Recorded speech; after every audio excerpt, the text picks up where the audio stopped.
नमस्कार। देश देशांतर में आपका स्वागत है। मैं हूं कुर्बान अली।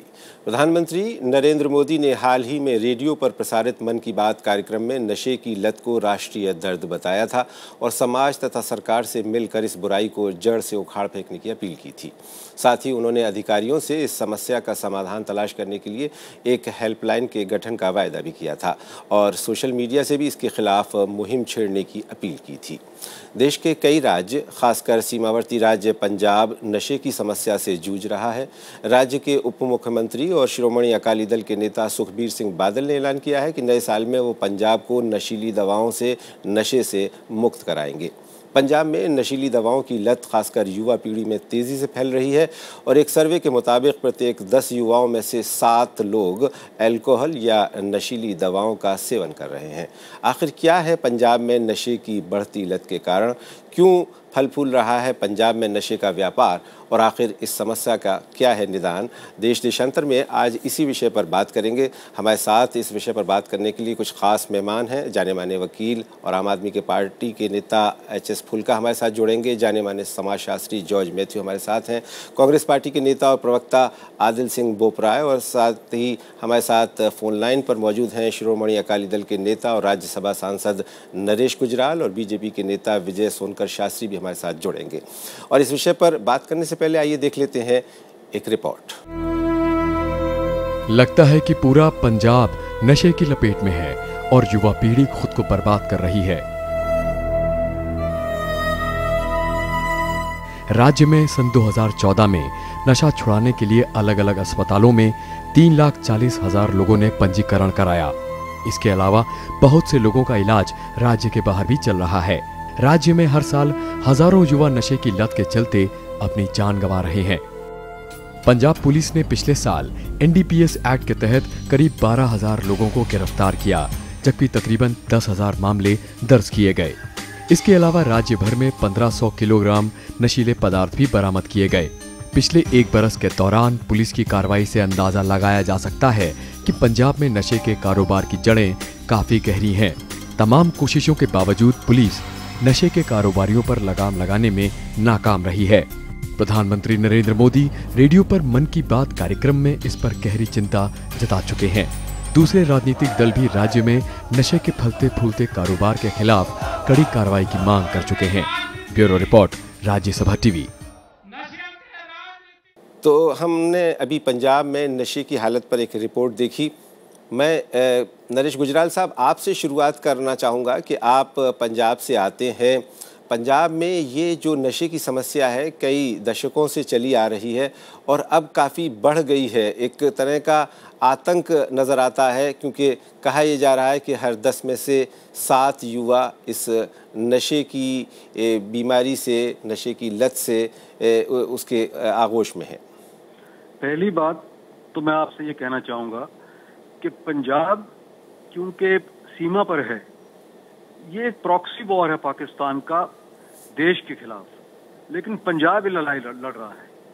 लेकिन एक बात साफ मैं कर दूं जो बार बार दोहराई जाती है कि जैसे कि पंजाब में 10 में से 7 युवा जो हैं वो नशे के शिकार हैं।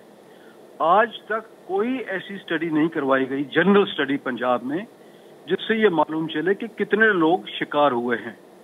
जो स्टडी जिसकी आप बात कर रहे हैं वो स्टडी ये करवाई भारत सरकार का जो सूचना विभाग है पीआईबी, उसकी रिपोर्ट ने कहा गया है कि एक सर्वे कराया गया था जिसमें ये बात निकल करके आई है और पंजाब सरकार ने सुप्रीम कोर्ट में एक हलफनामा दिया है, उसमें भी ये बात कही है। जो सर्वे करवाया गया था वो जो लोग नशे के नीचे आ गए हैं उनका सर्वे करवाया गया था और उसमें ये देखा गया कि जो लोग ये नशा करते हैं 7 में 10 वो युवा थे। ये नहीं कि सारी पॉपुलेशन का करवाया गया जी। तो ये मैं आपको साफ बताना चाहता हूं कि ऐसा सर्वे आज तक नहीं हुआ। लेकिन इसके बाद मैं ये कहूंगा कि ये प्रॉब्लम जो है केवल पंजाब तक सीमित नहीं है। हाँ, हमें ज्यादा प्रॉब्लम हो रहा है क्योंकि हम एक ट्रांजिट पॉइंट हैं। जो ड्रग चलता है अफगानिस्तान से, पाकिस्तान से होकर पंजाब में घुसता है, हम उसके शिकार हैं आज। वो काम, उसको रोकने का काम वो बीएसएफ का है, वो पंजाब पुलिस का नहीं है और हम सख्त से सख्त कार्रवाई कर रहे हैं। मैं आपको कुछ फिगर देता हूं। पिछले 3 साल में पिछले साल 26,000 अरेस्ट हमने किए, उससे पहले 25,000 अरेस्ट किए और उससे पहले साल 15,000 हमने लोगों को अरेस्ट किया। जितने भी केसेस इस कानून के नीचे बनाए गए हैं जी, 63% जो केसेस हैं वो हमने पंजाब में रजिस्टर किए हैं, सारे देश में जो जितने टोटल केसेस थे। तो ये कहना कि हम कुछ नहीं कर रहे, ये गलत होगा। लेकिन गुजराल साहब, मैं आपको यहाँ ये याद दिलाना चाहूँ कि अभी रविवार को आपकी सरकार ने एक विज्ञापन प्रकाशित किया और उसमें कुछ केंद्रीय एजेंसियों को दोषी ठहराया कि वो पंजाब को डिफेम करने की साजिश की जा रही है। आखिर ये कहने की जरूरत सरकार को क्यों पड़ रही है? हम ये नहीं कह रहे कि कोई केंद्रीय एजेंसी इसके लिए दोषी है, लेकिन हम ये जरूर कह रहे हैं कि ये काम केंद्रीय एजेंसीज का है उनको रोकने का। अगर पाकिस्तान से नशा पंजाब में घुसता है तो वो कहाँ से आता है? कोई आसमान से तो आता नहीं है जी, वो बॉर्डर के जरिए आता है। और बॉर्डर पे रोकना वो पंजाब पुलिस का काम नहीं है, वो केंद्रीय एजेंसीज का काम है। तो इसका मतलब आप ये कह रहे हैं कि केंद्रीय एजेंसी विफल रही हैं इस काम में? हम ये कह रहे हैं कि जितना उनको और स्टेप्स लेने चाहिए वो लेने चाहिए जी। ये आपको याद होगा अमेरिका में भी जिस वक्त ड्रग आता था मेक्सिको से, तो अमेरिका की एजेंसीज भी सफल नहीं हो रही थी। उसके बाद उनको और तगड़ा किया गया, मजबूत किया गया और उनको टेक्नोलॉजी दी गई जिससे कि इसको रोका जाए, लेकिन आज तक वो प्रॉब्लम वहां चला आ रहा है जी। तो 100% तो कहीं भी नहीं रुकेगा जी। लेकिन नरेश गुजराल साहब, एक और आयाम है, एक और चीज निकल करके सामने आ रही है पंजाब में कि राजनीति और ये जो नशे के कारोबारी हैं इनका भी एक नेक्सस है और आपके केंद्रीय एक मंत्री से इस सिलसिले में पूछताछ की गई है। हालांकि पंजाब के मुख्यमंत्री प्रकाश सिंह बादल ने कहा कि साहब इस पूछताछ के आधार पर उनसे इस्तीफा नहीं मांगा जा सकता, लेकिन 600 करोड़ रुपए का एक मामला है जो इन्फोर्समेंट डायरेक्टरेट और दूसरी एजेंसियों ने बताया है कि उसमें इन मंत्री का भी नाम शामिल है। बिल्कुल, एक इल्जाम लगाया गया है, मंत्री से पूछताछ की गई है। मैं चाहूंगा कि ये लॉजिकल कंक्लूजन तक बात जाए और अगर कोई मंत्री भी हो जिसके ऊपर कोई इस तरह का एविडेंस आता है कि उसका हाथ इसमें था, तो मैं पहला आदमी होऊंगा जो कहूंगा इनको फांसी दी जाए जी।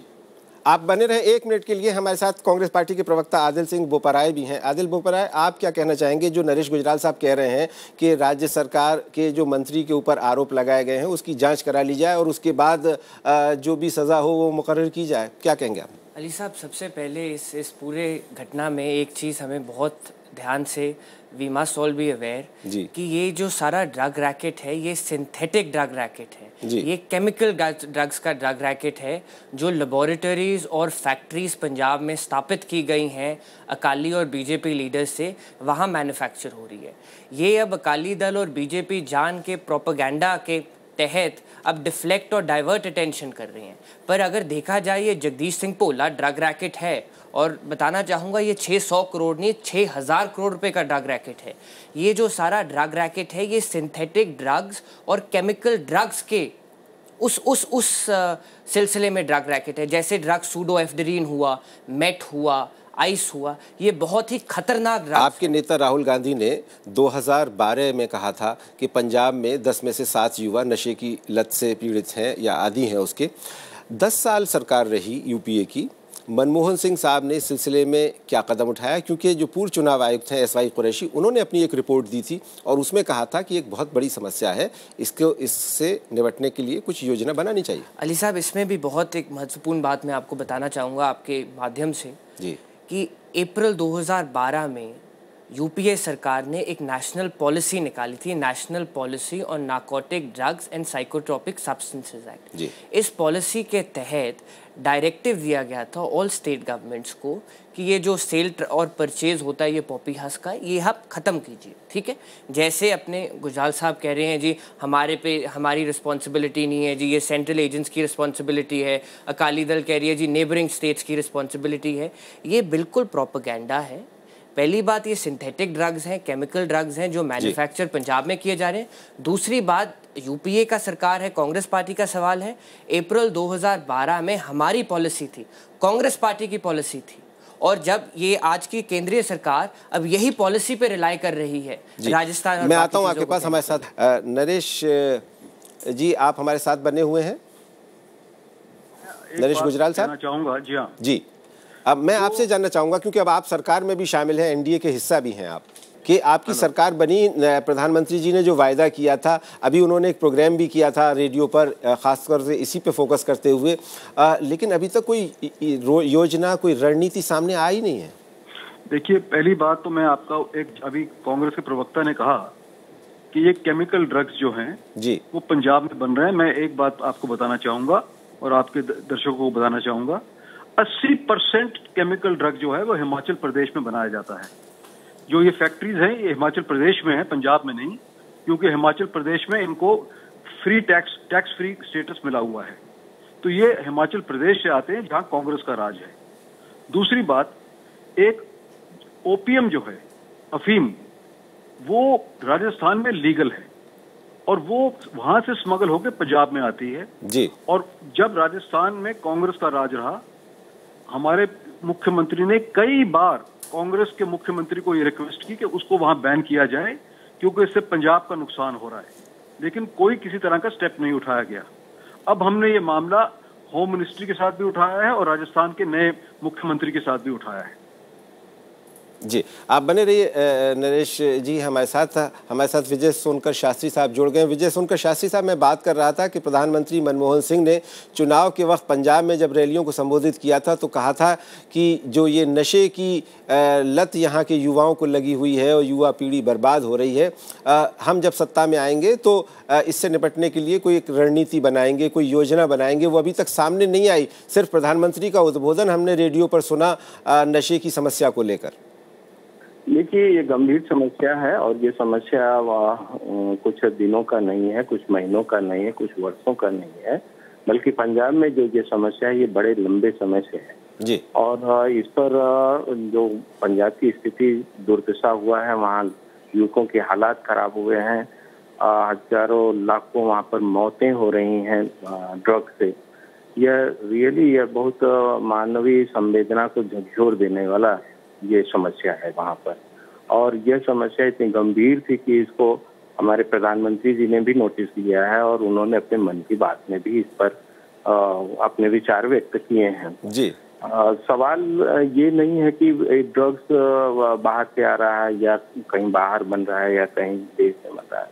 सवाल इस बात का है कि वहाँ के प्रशासन को चुस्त दुरुस्त होना चाहिए, कहीं भी बने, कहाँ से भी आए, लेकिन अगर आ रहा है तो अपने स्टेट में, खराब तो अपने स्टेट का युवक हो रहा है। नहीं तो इसीलिए सवाल मैंने आपसे पूछा सोनकर शास्त्री साहब कि अब ये जो आपने बातें कही बड़ी अच्छी बातें हैं, सुनने में बहुत अच्छी लग रही हैं, लेकिन सवाल ये है कि इसको रोकने के लिए, इस पर अंकुश लगाने के लिए केंद्र की क्या योजना है? देखिए, केंद्र की तो सारी एजेंसियां जो इस संदर्भ में इन्वॉल्व हो सकती हैं, सबको तो चुस्त दुरुस्त बता ही दिया गया है। लेकिन बात इससे भी अलग हट करके है, मैं पार्टी लाइन से भी अलग मैं बात करना चाहता हूँ। मैं ये कहना चाहता हूँ कि पंजाब की सरकार को अपने एडमिनिस्ट्रेशन को और अपनी पुलिस व्यवस्था को इतना चाक चौबंद करना है कि ये सारी चीजें, इस समस्याओं पर रोक लगाया जा सके जी। हम लोग लगातार, मगर शास्त्री जी बड़ी दिलचस्प बात तो ये है कि अकाली दल आपका सहयोगी दल केंद्र में भी सरकार में शामिल और राज्य में भी, और वो राज्य सरकार विज्ञापन प्रकाशित करती है अखबारों में और कहती है कि केंद्र की एजेंसी, यानी सीधे तौर पर केंद्र सरकार को कटघरे में खड़ी करती है कि केंद्र की एजेंसियां जिम्मेदार हैं, ये हमारे यहाँ जो नशीली दवाओं की तस्करी हो रही है उसको रोक पाने में केंद्र की एजेंसियां नाकाम रही हैं। क्या कहेंगे इस पर? नहीं, देखिए, ये सब बातें गैर जिम्मेदाराना पूर्ण है और इस बातों का कोई तथ्य नहीं है। हकीकत तो ये है कि आज अकाली की सरकार है, कल वहाँ पर कांग्रेस की सरकार थी, अगल बगल में भी सरकारें रहेंगी, आएंगी, जाएंगी, लेकिन वहाँ पर जो सिस्टम खराब हो रहा है, जो व्यवस्थाएं खराब हो रही हैं, उससे हकीकत में उसका इम्पैक्ट तो पंजाब पर पड़ रहा है, पंजाब के युवकों पर पड़ रहा है, पंजाब की सोसाइटी पर पड़ रहा है। इसलिए गंभीर मामला है और इस पर सबको मिल करके, चाहे केंद्र और चाहे स्टेट, तो पूरा ध्यान रखना चाहिए और इस समस्या का निदान करने की कोशिश होनी चाहिए। और हमें ऐसा लगा कि गत दिनों लगातार इस पर जो बहस चली है उसमें हमने महसूस किया है, खासतौर से जब मेरा प्रवास हुआ है पंजाब में, लुधियाना में, जालंधर, होशियारपुर इत्यादि स्थानों पर, तो वहाँ खुल करके ये बात आई है कि सरकार की कहीं न कहीं इच्छा शक्ति प्रभावित है, वो नहीं इस पर रोक लगा पा रही है। आप लोग कुछ कीजिए, आप लोग सहयोगी हैं, सरकार में शामिल हैं, हमारे तरफ से भी, हमारे प्रधानमंत्री जी की तरफ से भी इस बात को ध्यान में लिया गया है। उन्होंने भी राज्य स्तर पर और राजनीतिक स्तर पर उन्होंने भी बात किया है कि समस्या को कंट्रोल करने के लिए, और मुझे पूरा विश्वास है कि इस पर प्रभावी कदम उठाया जाएगा। लेकिन जहां तक है हमारी पार्टी का सवाल, हमारी पार्टी के लोग खुद भी इस बात को लेकर के बहुत दुखी हैं कि जो प्रदेश में सरकारी व्यवस्था है उसमें नारकोटिक्स पर और ये ड्रग्स पर कंट्रोल नहीं पाया जा सक रहा है। जी, नरेश गुजराल साहब, सुना आपने अभी विजय सोनकर शास्त्री साहब आपके सहयोगी हैं, वो ये कह रहे हैं कि ये जो राज्य सरकार ने जिस तरह से विज्ञापन प्रकाशित करवाया ये गैर जिम्मेदाराना तरीका है। राज्य सरकार को के रवैये को गैर जिम्मेदाराना रवैया बता रहे हैं। देखिए, पहली बात तो मैं बताना चाहूंगा कि एनडीपीएस के तहत 36% जो सारे देश में केस फाइल किए गए वो पंजाब में हुए।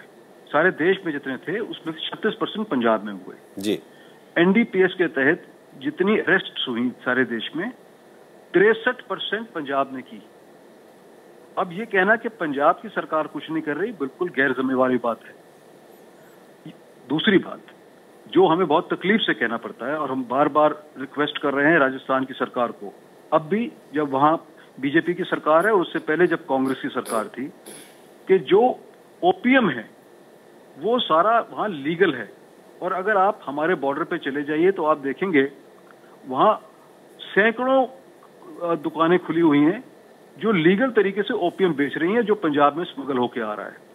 तो हम इनसे यही बार बार रिक्वेस्ट कर रहे हैं कि उसको वहां भी बैन किया जाए। सारे देश में एक पॉलिसी होनी चाहिए। साथ ही आपके नेता सुखबीर सिंह बादल ने अभी केंद्रीय गृह मंत्री राजनाथ सिंह को एक चिट्ठी लिखी है और उसमें कहा है कि साहब ये सीमा सील की जानी चाहिए और वैसा इंतजाम किया जाना चाहिए जैसा मैक्सिको और अमेरिका की सीमा। बिल्कुल कहा है। और हम देखिए, मैंने आपसे कहा 3 तरह के ड्रग्स हैं। एक ड्रग जो पाकिस्तान से आता है, एक ड्रग जो ओपीएम है जो राजस्थान से आता है, और तीसरा ड्रग जो हिमाचल प्रदेश में जो फैक्ट्रियां लगी हैं, जो केमिकल ड्रग्स हैं जो वहां से आते हैं और जो केमिस्ट के जरिए बेचे जाते हैं जी।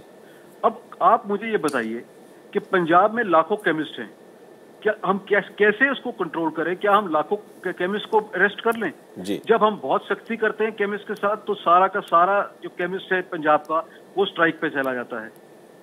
अब ये प्रॉब्लम जो है कोई ऐसी प्रॉब्लम तो है नहीं कि हमने पुलिस को कहा और वो सुबह सॉल्व हो जाए। जी, नरेश गुजराल साहब बने रहे आप हमारे साथ। आपसे गुजारिश है, फुल्का साहब हमारे साथ जुड़ चुके हैं। एचएस फुल्का साहब जाने माने वकील हैं, आप चुनाव भी लड़ चुके हैं आम आदमी पार्टी से, और ये जो पंजाब में नशे की समस्या है इस पर आपकी ओर से भी बयान आते रहते हैं। यहाँ बात हो रही थी, नरेश गुजराल साहब कह रहे थे कि ज़्यादातर फैक्ट्रियाँ हैं वो हिमाचल प्रदेश में हैं और दूसरे राज्यों में हैं, और आदिल बोपाराय साहब जो कांग्रेस पार्टी के प्रवक्ता हैं वो उसको काउंटर कर रहे थे।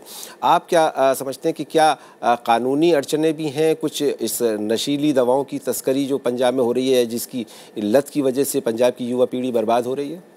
उस पर मैं आऊँगा, पर 1 मिनट में आपको ये बताना चाहता हूँ। शास्त्री जी बिल्कुल सही कह रहे हैं कि समस्या बहुत बड़ी है जी। सभी लोगों को, पार्टियों को साथ आना चाहिए, मगर बात ये है कि जो गवर्नमेंट है उसको थोड़ा सा इंटरेस्ट तो शो करना चाहिए। मैं आज की पोजीशन आपको बताता हूँ। ये मेरे पास अभी अभी फ़ोटो आई है ये तलवंडी साबों में चीफ मिनिस्टर साहब ने वहाँ पे बाई इलेक्शन से पहले ये ड्रग डिटेक्शन सेंटर, नशा छुड़ाऊ केंद्र इनागुरेट किया था। इसको ताला लगा हुआ है। लुधियाना में, बहुत बड़ा जिला है लुधियाना में 2 डिटेक्शन सेंटर हैं।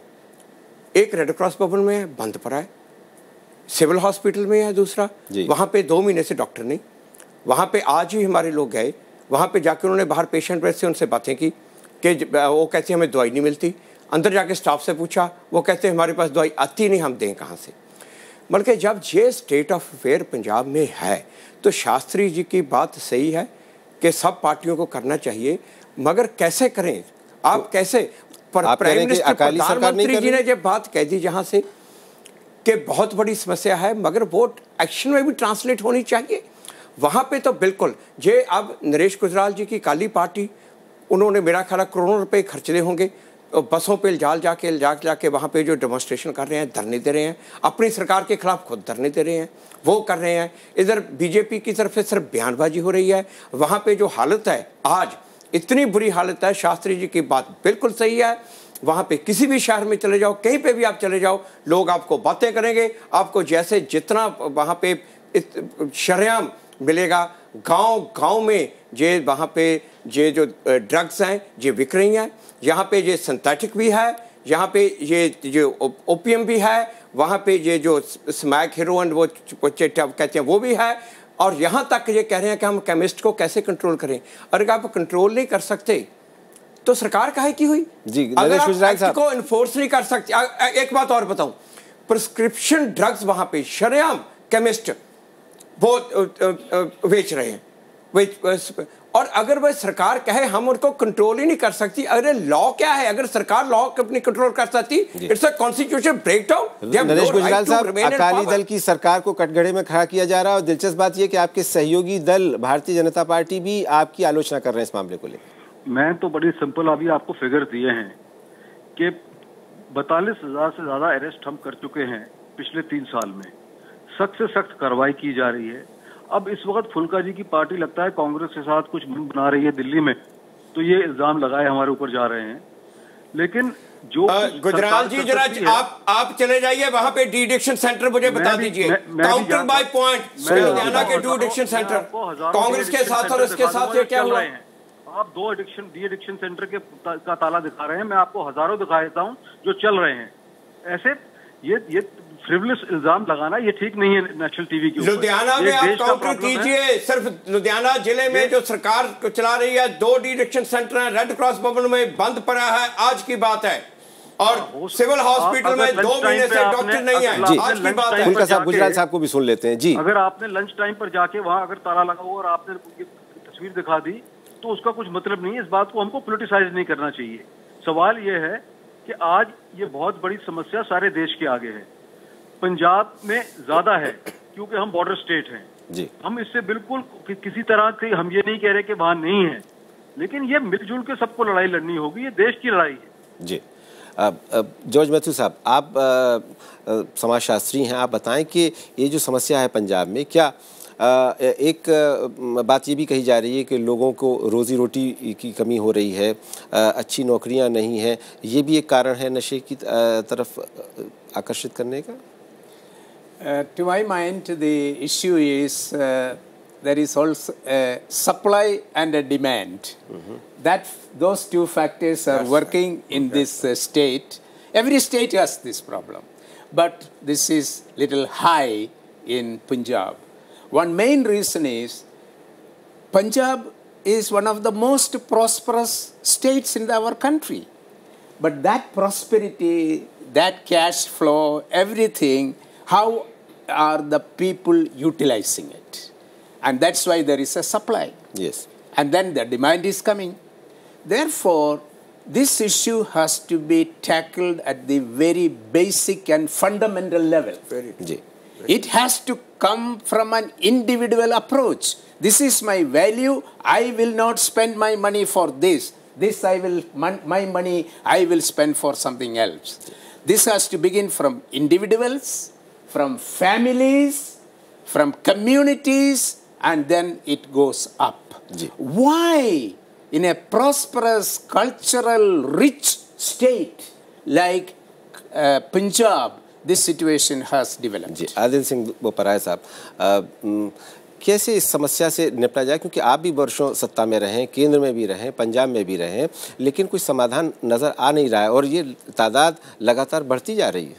देखिए जी, अब पंजाब में ये बात है कि एक बहुत ज़्यादा पॉलिटिशियन रूलिंग गवर्नमेंट का और ड्रग सप्लायर्स का एक नेक्सस है। सो जब तक एक सीबीआई इंक्वायरी नहीं होती, जब तक एक इंडिपेंडेंट, इम्पार्शियल, कॉम्प्रिहेंसिव इंक्वायरी नहीं होती, जो ये नेक्सस नहीं तोड़ती अकाली लीडरों का, बीजेपी लीडरों का और ये ड्रग स्मगलर्स का, तब तक कुछ नहीं हो सकता। बीजेपी प्रधानमंत्री साहब आए हैं, मन की बात में कह दिया, शास्त्री साहब आए हैं, दिस इज़ ऑल सिंबलिज्म। जब तक एक कॉम्प्रिहेंसिव इन्वेस्टिगेशन नहीं होती, और अगर अकाली इतने कह रहे हैं जैसे हम इनोसेंट हैं, सो ये सीबीआई इंक्वायरी क्यों नहीं करवाना चाहते? सच आगे आ जाएगा, दूध का दूध और पानी का पानी हो जाएगा। फूलका साहब, आपकी आखिरी टिप्पणी कि पंजाब में इस समस्या से कैसे निपटा जा सकता है, क्या कुछ किया जाना चाहिए? देखिए, सबसे पहले तो जो इन्होंने कहा है कि लीडर वहाँ पे ये जो अकाली दल के भी हैं और कांग्रेस के भी हैं, जिनकी पैट्रोनेज है, दोनों तरफ के। अब बात है सिंसियरिटी की, ये सिंसियरली करना चाहिए, बातों से नहीं होगा। जैसे मैं कह रहा हूँ, इन्होंने कहा कि डिमांड को भी हम चेक करें, साथ साथ सप्लाई को भी चेक करें। अब सप्लाई में मैं जब वहाँ पे गांव में जाता था, भी इलेक्शन में टाइम पे हमने देखा, हर गांव के एक एक बच्चे को मालूम है कि ये जहाँ पे नशे बेचता है जी, और उनको ये भी मालूम है कि इस लीडर की पैट्रोनेज है इसके ऊपर। भले ये जीरो टॉलरेंस इसके ऊपर होनी चाहिए, जीरो टॉलरेंस हमें इसके ऊपर होनी चाहिए, और पूरे जोरों से हमें डिमांड को चेक करने के लिए लग जाना चाहिए। अरे डी एडिक्शन सेंटर आप हम नहीं खोल पा रहे, वहां पे सरकार नहीं चला रही। मैं आज गुजराल जी को बोलता हूं, आप अभी जो स्टेटमेंट दें, सरकारी डी एडिक्शन सेंटर वहां पे 50% से ज्यादा जो बंद पड़े हैं। पुलका साहब, समय की थोड़ी सी कमी है, हमको यहीं प्रोग्राम ख़त्म करना पड़ेगा। हमारे मेहमानों का मानना है कि न सिर्फ पंजाब में बल्कि देश भर में जहां कहीं भी ये नशे की लत है और इससे लोग ख़ास करके युवा पीढ़ी परेशान हो रहे हैं, उसके शिकार हो गए हैं, उनका परिवार और उनकी ज़िंदगी बर्बाद हो रही है, उसको रोकने के लिए एक व्यापक रणनीति बनाए जाने की ज़रूरत है। देश देशांतर के इस अंक में मेरे साथ इतना ही। नमस्कार।